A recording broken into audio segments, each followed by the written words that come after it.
The sun blazed. It painted the landscape in hues of gold and emerald. This was Igbo land, a place where the earth throbbed with life. Vibrant markets overflowed with colorful fabrics and fragrant spices. Laughter echoed through the air, a symphony of joy. Tradition ran deep here, woven into the soul of the land. Palm trees swayed, whispering tales of ancient spirits. The air hung heavy with the scent of hibiscus. Stories passed down through generations, threads of Igbo history. Ancestors watched over the land, their presence in rustling leaves. In the heart of this land, nestled among rolling hills, lay a kingdom, ruled by a lineage as ancient as the land itself. The Igbo people held their traditions close. Festivals ignited the night, each dance a prayer. Yet beneath the surface, a current of change stirred. New ideas whispered on the wind, challenging customs. The kingdom stood at a crossroads, between tradition and progress. In a small village, amidst fields of cassava and yam, lived Adana. Orphaned young, she carried the weight of responsibility. Hardship strengthened her spirit. Her eyes held wisdom beyond her years. Adana's creativity bloomed like a desert rose. Her nimble fingers wove dreams into baskets and mats. The marketplace was her stage. She saved every coin, dreaming of a brighter future.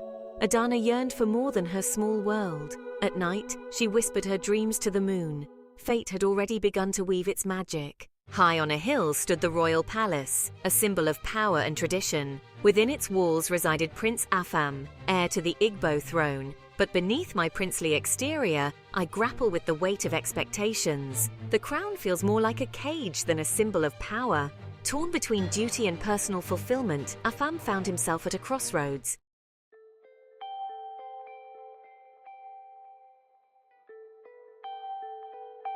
Unbeknownst to Adana and Afam, their paths were destined to collide. The spirits of the ancestors, ever watchful and benevolent, had begun to weave their magic, orchestrating a chance encounter that would change the course of both their lives. The air crackled with anticipation as fate, like a mischievous spirit, set the stage for their first meeting. In the heart of Igbo land, where tradition reigned supreme and the drums of change beat ever louder, a love story was about to unfold. It was a love that would challenge societal norms, a love that would test the boundaries of loyalty and sacrifice, a love that would ultimately redefine what it meant to rule a kingdom. The whispers of destiny echoed through the wind, carrying with them the promise of hope and the threat of upheaval. Two souls, bound by fate and driven by their desires, were about to embark on a journey that would test their courage, ignite their passions, and ultimately lead them to the heart of what truly mattered. Their story was about to begin.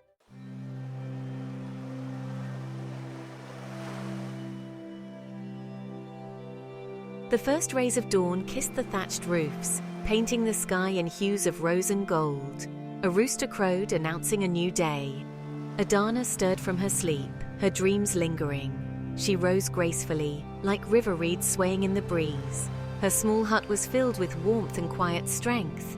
Clay pots with geometric patterns lined the walls. Adana took a deep breath, drawing in the scents of wood smoke. The air hummed with the promise of a new day. She heard the rhythmic pounding of pestles and children's laughter. Later that morning, Adana made her way to the outskirts of the village, a woven basket filled with freshly harvested vegetables balanced on her head. She was on her way to visit Neka, the village elder and her most trusted confidant. Neka, with her weathered face and eyes that sparkled with ancient wisdom, had been a source of strength and guidance for Adana since she was a child. Adana found Neka seated on a low stool, her fingers nimble as she wove a colorful mat from reeds. She greeted Adana with a warm smile, her voice a soothing balm to the young woman's troubled heart. Adana shared her dream with Neka.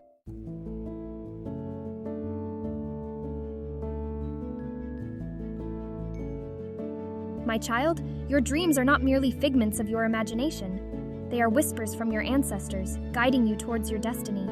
Adana's heart quickened at Neka's words. She had always felt a deep connection to the spirit world, a sense that her ancestors were watching over her, guiding her steps. The Igbo people have always been known for their artistry. Our fabrics, our pottery, our music, they are all expressions of our soul, our connection to the earth and to the spirits that guide us. Adana listened intently, her anxieties giving way to a sense of purpose. You possess a gift, Adana, a gift that has been passed down through generations of Igbo women. Do not let fear or circumstance dim your light. Embrace your talent, nurture it, and let it guide you towards the future that awaits you. Nneka's words resonated deep within Adana's soul. They were more than just words of encouragement. They were a call to action, a reminder that she had the power to shape her own destiny. A renewed sense of determination surged through her.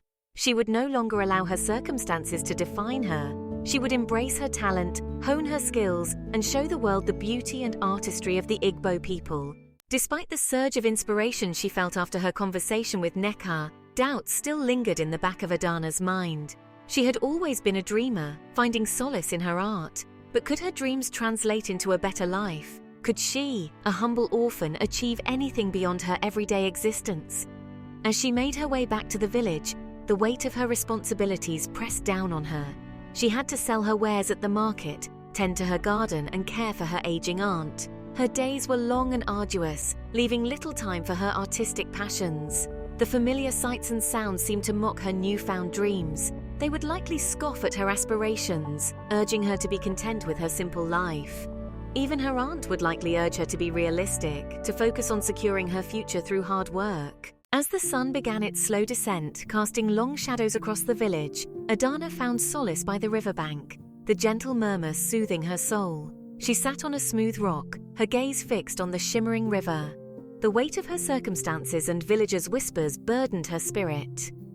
As the last rays painted the sky in hues of orange and purple, Adana closed her eyes, thinking of her parents and past hardships.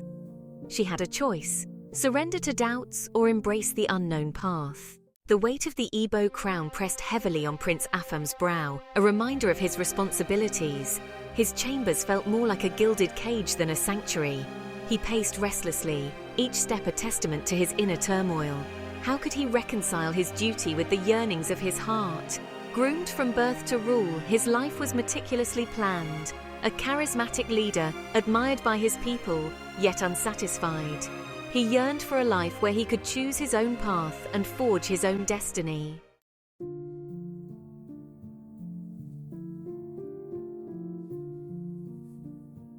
You seem troubled, my prince. A voice boomed from the doorway, breaking through Afam's troubled thoughts.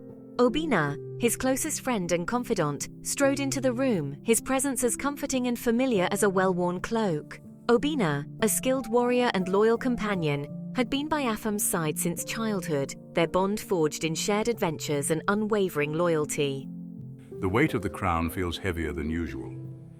My mother, the queen, grows increasingly impatient for me to choose a wife, to secure the lineage and ensure the stability of the kingdom. Prince Afam and Obina, seated across from each other in the prince's chambers, engaged in a deep conversation. Obina listened intently, his expression reflecting his concern for his friend. And your heart, my prince? Obina asked, his voice deceptively casual, his gaze sharp and perceptive. He knew Afam better than anyone, understanding the turmoil that raged beneath his friend's composed exterior. My heart yearns for more than duty and obligation. I long for a love that sets my soul on fire, a love that challenges me, inspires me, and makes me feel truly alive. But such a love seems like a distant dream, a luxury reserved for commoners who are free to follow their hearts without the weight of a kingdom on their shoulders.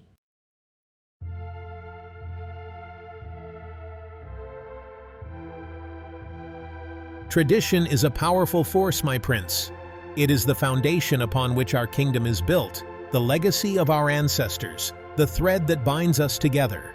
But tradition can also be a cage. It can stifle innovation, crush individuality, and force us to live lives that are not our own. I'm expected to marry for duty, to produce an heir, to rule according to the dictates of my forefathers. But what about my own happiness? What about my right to choose my own path? A close-up shot of a hand delicately touching the intricate carvings on a wooden mask, a symbol of Igbo culture and tradition. The image highlights the beauty and complexity of tradition, while also hinting at its potential to confine and restrict. Your concerns are valid, my prince, but you must tread carefully. To defy tradition openly is to risk upsetting the balance of power, to sow discord among the people, and to jeopardize the stability of the kingdom. So I am trapped, doomed to live a life devoid of true love and personal fulfillment, all for the sake of duty and tradition.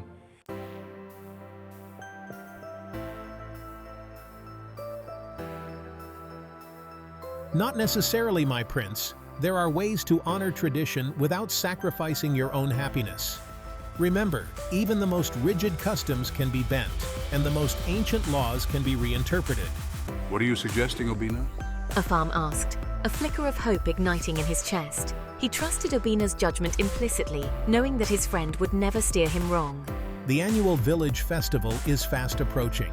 It is a time for celebration, a time when the boundaries between classes blur, and a time when even a prince can move among his people with relative anonymity. The festival? Afam echoed, his brow furrowed in thought. He had always enjoyed the village festivals, the vibrant colors, the infectious music, and the carefree spirit of the celebrations. But how could a simple festival offer him a solution to his dilemma?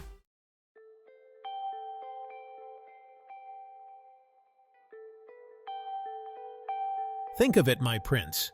For one night, you can shed the weight of your title and experience life as a commoner. You can mingle with the villagers, observe their customs, and perhaps even encounter someone who captures your heart. Afam's heart quickened at the suggestion. To experience life beyond the confines of the palace, to interact with his people without the barriers of rank and privilege, to perhaps even find a love that transcended societal norms. It was a tantalizing prospect. The spirits work in mysterious ways, my prince. Perhaps they have orchestrated this festival as an opportunity for you to find what your heart desires. Afam considered his friend's words, his mind racing with possibilities. Could this festival, a celebration of Igbo culture and tradition, also be the key to unlocking his own happiness? Could destiny be calling him towards a love that defied convention and challenged the very foundations of his world?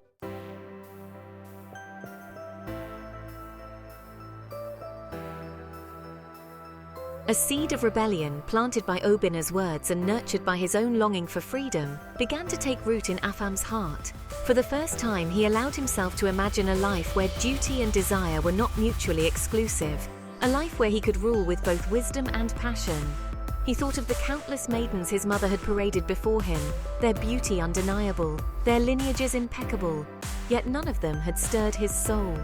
He yearned for a love that ran deeper than lineage and societal expectations, a love that ignited his spirit and challenged him to be a better man. The upcoming festival, once a mere distraction from the monotony of royal life, now held the promise of adventure and the allure of the unknown. It was a chance to break free from the gilded cage of his birthright, to experience life on his own terms, and to perhaps, just perhaps, find a love that would change his destiny forever. Very well, Obina. Let us embrace this opportunity that the spirits have presented us with. Let us attend this festival not as prince and advisor, but as two men seeking adventure and perhaps even a touch of destiny.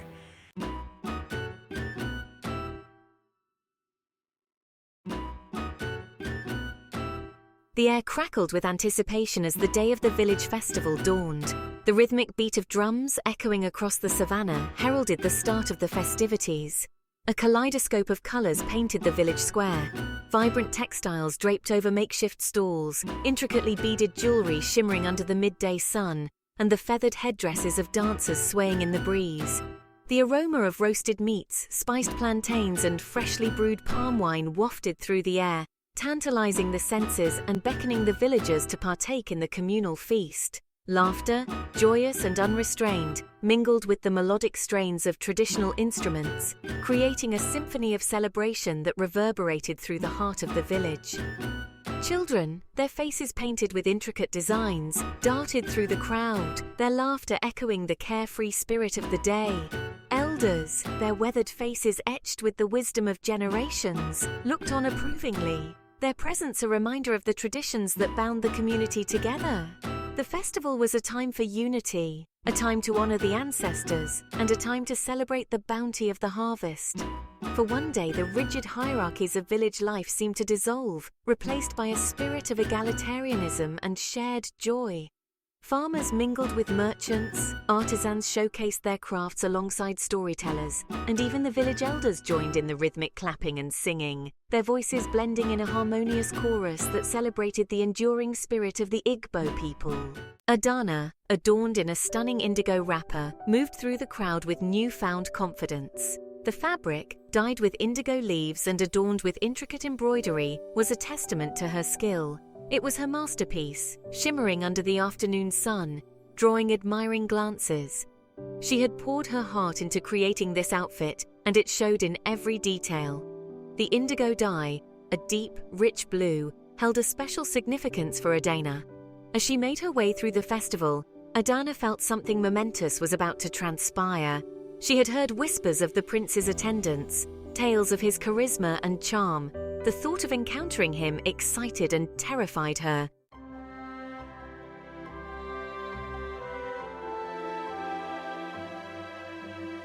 Unbeknownst to Adana, Prince Afam, disguised in the simple attire of a villager, found himself drawn to her stall. He had been captivated by her beauty from the moment he laid eyes on her. Her graceful movements, her radiant smile, and the way the indigo fabric seemed to flow around her like water, accentuating her every curve. He had never seen anyone like her before.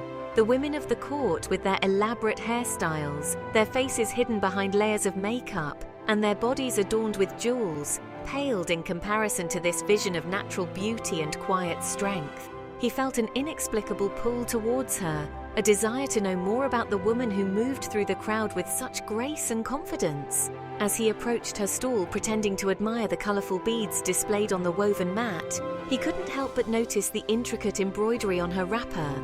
The patterns, both geometric and floral, were unlike anything he had ever seen before, their complexity and artistry a testament to the skill of the weaver. "These are beautiful," he remarked, his voice a low rumble that sent a shiver down Adana's spine. She looked up, startled by the unexpected compliment, and her gaze met his. In that instant, time seemed to stand still. The world around them, with its vibrant colours, its intoxicating scents, and its cacophony of sounds, faded into insignificance as their eyes locked.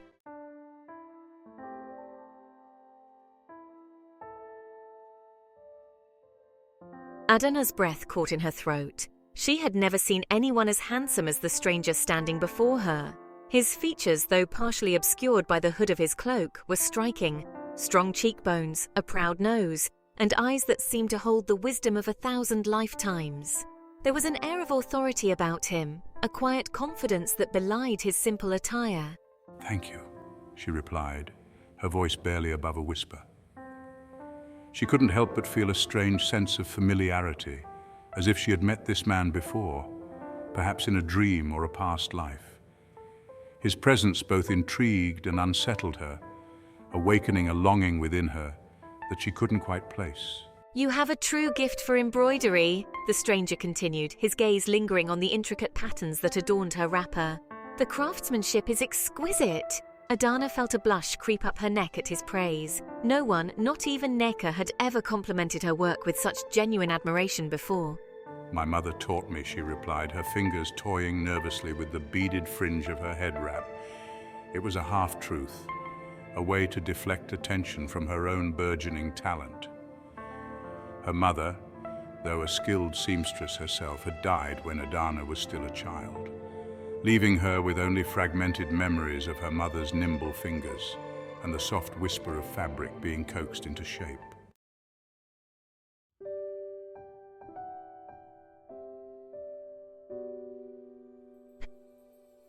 Section 5. The Dance of Courtship. "Your mother must have been a remarkable woman," the stranger said, his voice softening with respect.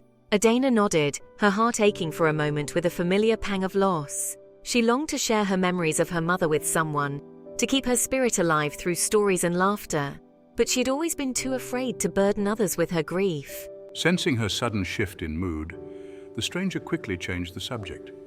"The festival is truly a sight to behold," he remarked, his gaze sweeping across the bustling crowd. "The energy is infectious." Adana couldn't help but smile at his attempt to lighten the mood. "It is a time for celebration," she agreed, her voice regaining its earlier warmth.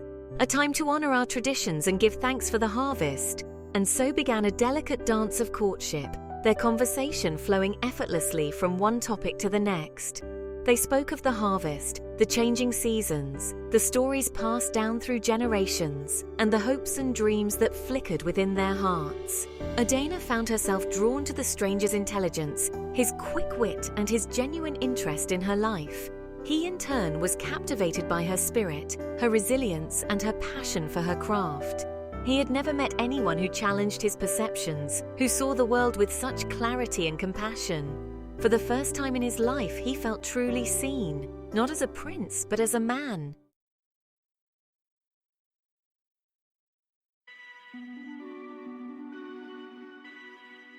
Section 6. A Clash of Worlds.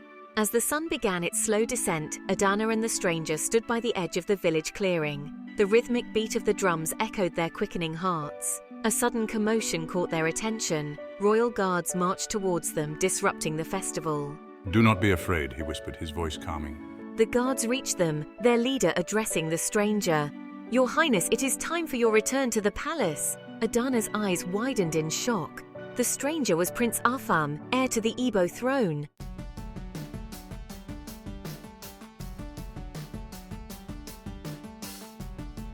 Section 7. Under a Canopy of Stars. The revelation hung between them, a tangible barrier separating their worlds.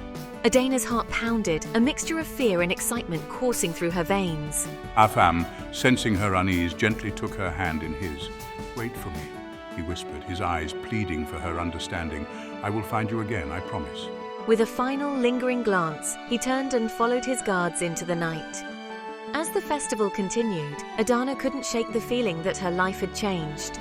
The encounter with the prince had awakened a longing for a love that transcended boundaries.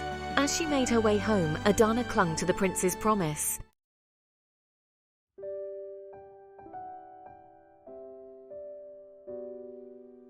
Days turned into nights, the memory of the festival lingering in Adana's mind.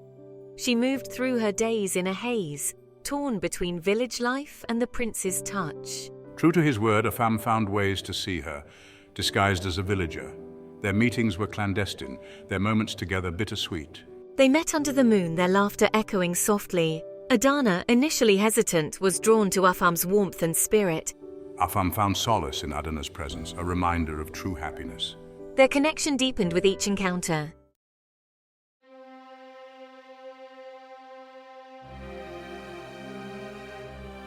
As weeks passed, tension settled over the kingdom. Queen Ifeanyi grew insistent on securing a match for her son. The whispers in the palace grew louder, fueled by rumors of the prince's disinterest.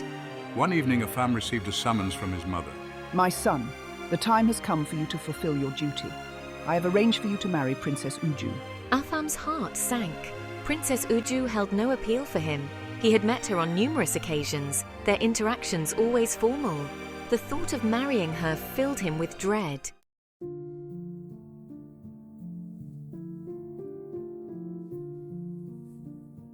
That night, unable to sleep, Afam sought solace in the palace gardens. He thought of Adana, her laughter, her warmth. He had never felt so torn. Duty dictated that he obey his mother. But at what cost? Could he sacrifice his own happiness for duty? He thought of the stories his grandmother used to tell him. Was his heart's song destined to be silenced?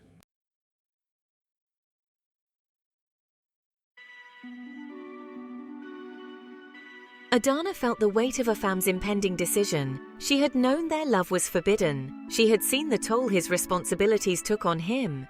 Their world is not our world, Adana. Do not be consumed by a love that can only bring heartache. But Adana had dismissed her mentor's warnings. She believed their love could overcome any obstacle. Now, faced with his impending marriage, she was forced to confront reality.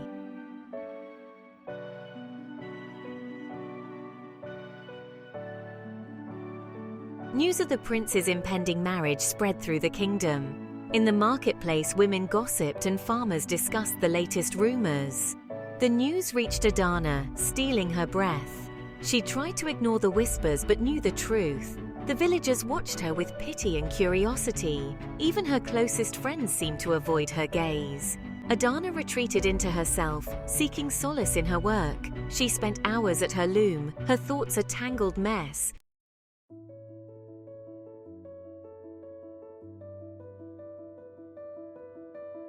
The prince's impending marriage coincided with the festival of the new moon.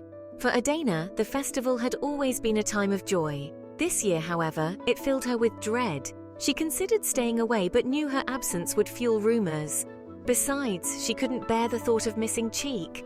On the night of the festival, Adana donned her finest attire.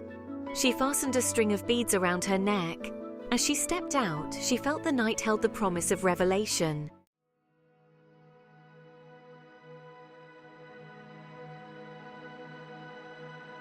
The night throbbed with the pulse of drums. Adana navigated the crowded marketplace, her heart a trapped bird. Everywhere, faces mocked the turmoil within her. She felt 1,000,000 miles away, adrift in a sea of celebration. The weight of Afam's impending marriage pressed down on her. She moved through the crowd like a ghost. The vibrant colors seemed muted, the drums a relentless hammer. Each mention of Afam's name sent a fresh wave of pain through her.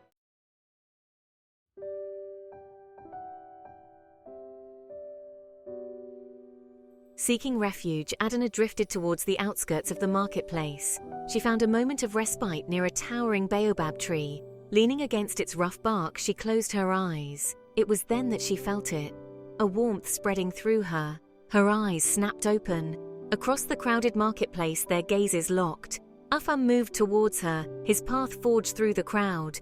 With each step closer, Adana felt a surge of conflicting emotions.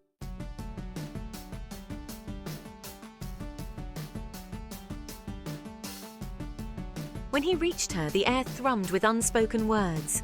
His hand found hers, his touch sending a familiar jolt through her. Adana. He breathed, his voice a low rumble. You look He paused, searching for the right words. beautiful. For a moment they stood there, hands clasped, gazes locked.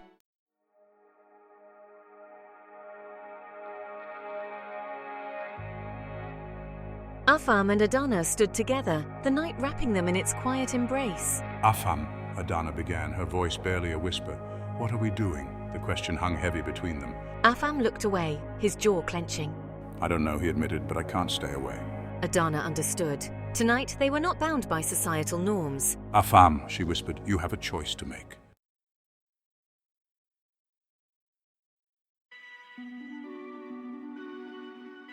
He met her gaze, his eyes filled with a turmoil that mirrored her own. I know, he breathed, his voice heavy with the weight of his responsibilities, but my heart. He trailed off, unable to voice the words that clawed at his throat, the truth that burned in his soul. Adana, her heart aching for him for the impossible choice he faced, made a decision. She would force his hand even if it shattered her own heart in the process. Afam, she said, her voice gaining a newfound strength. Do you love her, Princess Uju? Can you stand before our people and vow to spend your life with her, knowing that your heart belongs to another? Her words hung in the air, a challenge, a plea, a final desperate attempt to break through the wall of duty and tradition that separated them. Afam stared at her, his eyes wide with a mixture of shock and dawning realization. The truth, unspoken for so long, reverberated between them, as undeniable as the beat of their hearts. He opened his mouth to answer, to confess the depth of his love for her, the impossibility of a life without her. But before he could utter a single word, a voice sharp and commanding sliced through the night. Afam!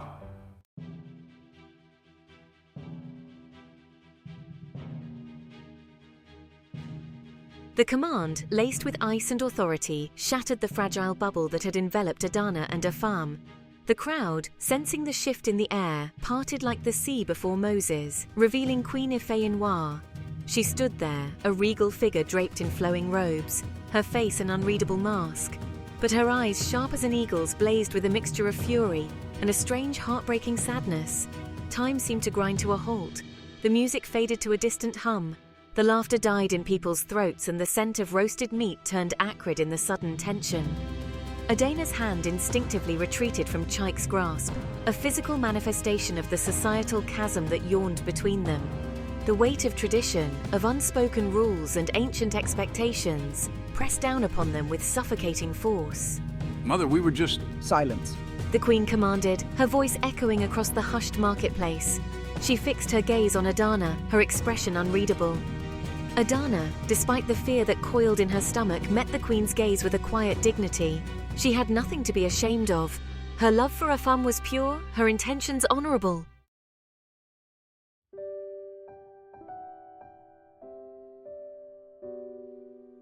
Queen Ifeanyi, her face a mask of conflicting emotions, studied the young woman before her. She saw the fear in Adana's eyes, but also the unwavering love, a love that mirrored the love she saw reflected in her own son's gaze. In that moment, something shifted within her. A lifetime of upholding tradition, of putting duty before desire, seemed to crumble in the face of the raw emotion that crackled between Afam and Adana. Her gaze softened, the icy facade cracking to reveal a flicker of empathy. She had been young once, her heart ablaze with a love that defied convention. But duty, responsibility, the weight of the crown had stifled that love, leaving behind a dull ache that even time couldn't erase. She had chosen the path laid out for her, sacrificing her own happiness for the good of the kingdom. Was she now going to demand the same sacrifice from her son? A collective gasp rippled through the crowd as Queen Ifeanyi did the unthinkable. She turned towards Adana, extending a hand towards the young woman. Come with me, she commanded, her voice softer now, laced with a weariness that spoke volumes. Adana, her heart pounding, looked from the queen to Afam, confusion and a glimmer of hope battling within her. Afam, his own face etched with surprise and a tentative relief, nodded his encouragement. Taking a deep breath, Adana placed her hand in the queen's, the warmth of the older woman's touch both unexpected and reassuring. The queen, followed by a bewildered Adana, walked away from the hushed crowd, their figures receding into the shadows as the night swallowed them whole. Slowly, the music resumed, and the festival continued. Some whispered of the queen's wrath, others dared to hope for a future where love ruled. Afam felt a strange calm, filled with renewed hope. He knew his mother had a purpose, a plan, and in that moment, he knew he would choose love. He would choose Adana. The following days were a blur of hushed conversations, anxious anticipation, and a growing sense that the very fabric of tradition was shifting. Then, on the 7th day, an announcement echoing with the weight of centuries and the promise of change reverberated through the kingdom. Queen Ifeanyi, her voice strong and clear, addressed her people, her words carrying the weight of a legacy redefined. And so it was that Prince Afam, with tears of joy streaming down his face, took Adana's hand, their fingers intertwining before the eyes of their people, a symbol of a kingdom united not by blood or lineage, but by compassion, understanding, and the enduring strength of the human heart.